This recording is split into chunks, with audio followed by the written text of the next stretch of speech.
வழக்கறிஞர்கிட்ட வழக்கு நடத்த போகிறீங்க அப்படின்னா நேரடியாக அவர் அணுகி அந்த வழக்கு நடத்துறதுக்கு முன்னாடி அந்த வழக்குடைய தன்மைகளையும் சொல்லி என்ன கட்டணம் ஆகும் அப்படின்றத ஒரு தோராயமாக தெரிஞ்சுக்குங்க. தோராயமாக தான், அது வந்து துல்லியமாக வந்து பெரும்பாலும் யாரும் கணிக்க முடியாது. ஒரு தோராயமாக அந்த வழக்கறிஞர் கட்டணத்தை தெரிஞ்சுக்குங்க.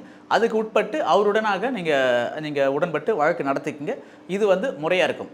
ஒருவேளை உங்களுக்கு பிடிக்காத பட்சத்தில், வழக்கறிஞரோட உடன்பாடு இல்லாத பட்சத்தில், கட்டணம் வந்து மிக அதிகமாக இருக்குது அப்படின்ற பட்சம் நீங்கள் சிந்திக்கிற பட்சத்தில் அதன் பிறகு வேணால் நீங்கள் வந்து வேறொரு வழக்கறிஞரை நீங்கள் மாற்றிக்கொள்ளலாம். அதுக்கு சட்டத்தில் நிறைய வழிவகை இருக்குது. நீங்கள் கட்டாயமாக அங்கே தான் வழக்கு நடத்தணும் அப்படின்ற நிர்பந்தம் எதுவும் கிடையாது.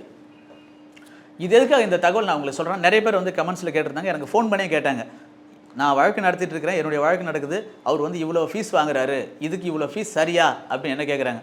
அப்படி கேட்கும்போது நான் வந்து இது சரி தவறுன்றதை வந்து நிர்ணயிக்க முடியாது. நான் இல்லை, எந்த ஒரு வழக்கறிஞரும் ஒரு வழக்கறிஞர் நடத்தக்கூடிய வழக்குக்கான தொகையை வந்து இன்னொருத்தர் தீர்மானிக்கிறது வந்து முறையாக இருக்காது. அதனால் இந்த காணொலி நான் பதிவிட வேண்டிய நிர்பந்தம் இருக்குது. நீங்கள் முடிஞ்ச வரை ஒரு வழக்கு நடத்தும் போது முன்கூட்டியே வந்து தீர்மானிச்சுக்குங்க. வழக்கின் கட்டணம் எவ்வளவு, அது எப்படி கொடுக்குறது அப்படின்றது வந்து முன்கூட்டியே யோசித்து பார்த்துங்க. சரிங்களா?